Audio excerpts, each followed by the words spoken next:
We check in now on the latest cattle market news with our market update, brought to you by CattleFax. Hello, I'm Lance Zimmerman with the CattleFax update. The weekly USDA pork cutout value is currently around $77 per hundredweight, improving $7 in early 2016. Over the next few weeks, the seasonal trend suggests the pork cutout is relatively steady to higher, and that's good news for cattle producers. CattleFax expects the cattle markets to trade in a seasonal pattern in 2016. Relative to the fed cattle market, that means prices should rally to highs around April 1st. Along those lines, steady to stronger pork prices should benefit a seasonal rally in the fed cattle market. The seasonal price relationship between beef and pork can determine a practical range for the fed cattle market spring highs. The premium for beef over pork deteriorated in recent weeks, with declining beef and increasing pork prices. The ratio is expected to find support over the next few weeks around 2.8 before improving sometime in April or May.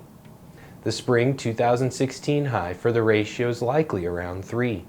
This is lower than the new highs reached in 2015 based on extremely tight beef production, record large pork production, and setbacks in meat and poultry exports.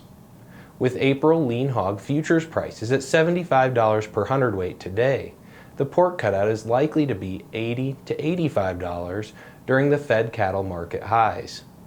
Assuming beef prices are 3 times more expensive than pork at that time, the USDA composite box beef cutout could push into the 240s by late winter.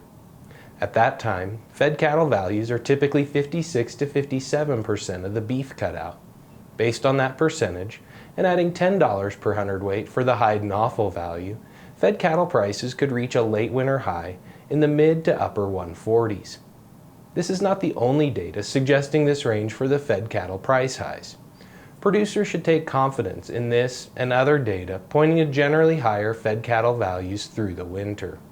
A higher fed cattle market into spring should also support additional rallies in the feeder cattle and calf markets during the same period. For the Angus Report and CattleFax, I'm Lance Zimmerman. The CattleFax segment is brought to you by AgriClear. Buy and sell cattle in the United States and Canada with anyone, anywhere, anytime, with confidence. AgriClear, cattle marketing on your terms. Visit www.agriclear.com.